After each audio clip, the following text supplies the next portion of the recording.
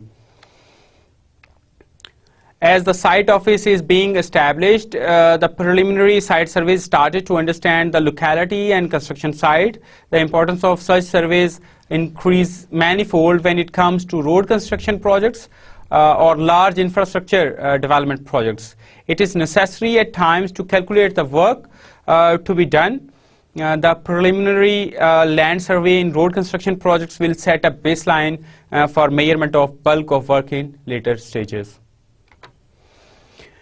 Well, after having understood the total industry perspective for construction one, now we will move towards a few of the problems we have with construction industry in Pakistan. So these are few things. We won't discuss them in such detail, but they are self-explanatory, most of them. So following are the few of the problems of construction industry. So executive support is very important and political will for the project. At times a project is initiated with a political will, but then